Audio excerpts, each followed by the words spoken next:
Hi everyone, welcome to my channel. ఈరోజు దేవీ నవరాత్రులు అంటే ఏమిటో తెలుసుకుందాము. ప్రతి సంవత్సరం ఆశ్వీయుజ శుద్ధ పాడ్యమి మొదలుకొని నవమి వరకు దేవీ నవరాత్రులు అని అంటారు. ఈ 9 రోజులు దుర్గాదేవిని వివిధ రూపాలలో అలంకరించి హిందువులు అత్యంత భక్తి శ్రద్ధలతో అమ్మవారిని పూజిస్తారు.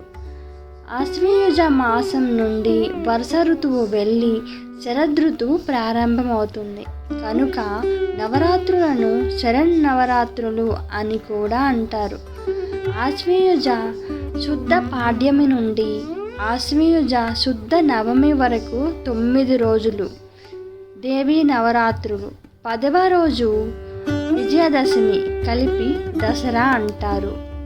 విజయదశమి రోజున చరిత్ర ప్రకారం రాముడు రావణునిపై గెలిచిన సందర్భంగా కాక పాండవులు వనవాసం వెళ్తూ జమ్మి చెట్టుపై తమ ఆయుధాలను తిరిగి తీసుకున్న రోజు.